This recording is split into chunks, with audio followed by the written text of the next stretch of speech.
I've got a question from Sister Samaya. She wants to know about reading novels. She says, I like to read fictional novels. Harry Potter she's got down here. Some romantic novels. She says, I'm also studying and I read the Quran a lot, but I feel guilty when I read these books. Am I allowed to read these kind of novels, Sheikh? Well, the Prophet ﷺ told us that al-ithm, burden and sin, is what eats your heart and you don't want people to look at it. So, as long as you feel bad about it, then it is bad. But, generally speaking, if a novel talks about noble things and it does not have any sinful things in it, it's permissible.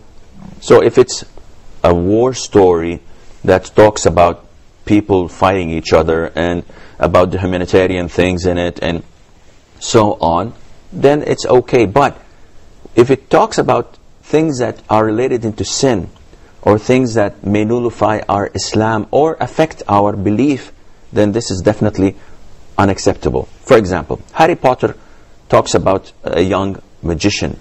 Well, actually he's not a magician, he's a sorcerer. And he goes to this college of whatever, black magic or white magic, I don't know if they have colors anymore, and he transforms people into animals and animals into people. They give life to the dead and they deprive living from their life, and all of this, as a Muslim, we believe that this is blasphemy.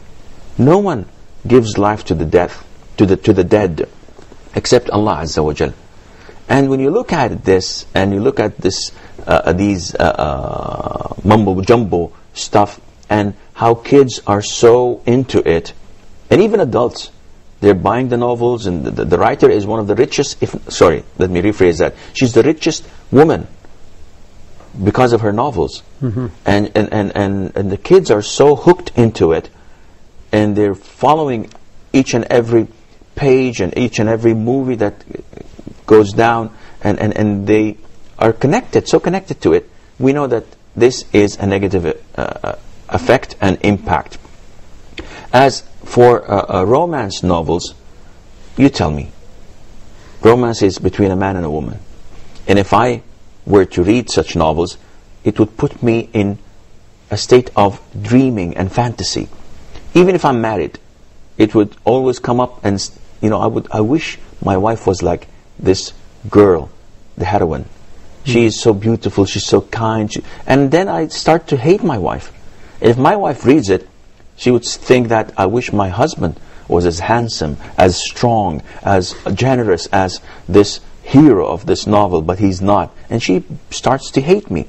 If a person is not married, if he's a single or she's a single, then the fantasy grows more and more and more. And this is where Satan comes. He starts to whisper in people's ears to provoke them, to encourage them to sin. Now this may be a 10% or 15%. Maybe it's in the doing and the making, but you never know. It doesn't have to be today or next week. Satan has a long-term strategy. He would wait for you a couple of years, 5 years, 10 years, no problem. But it all piles up until a person is ready, and then he falls into sin. And that is why reciting the Quran, reciting the Hadith, reading useful things that benefits you in your life and on the hereafter, this puts you in a program that only beneficial things would help you and would fill up your time. Such novels would not do that.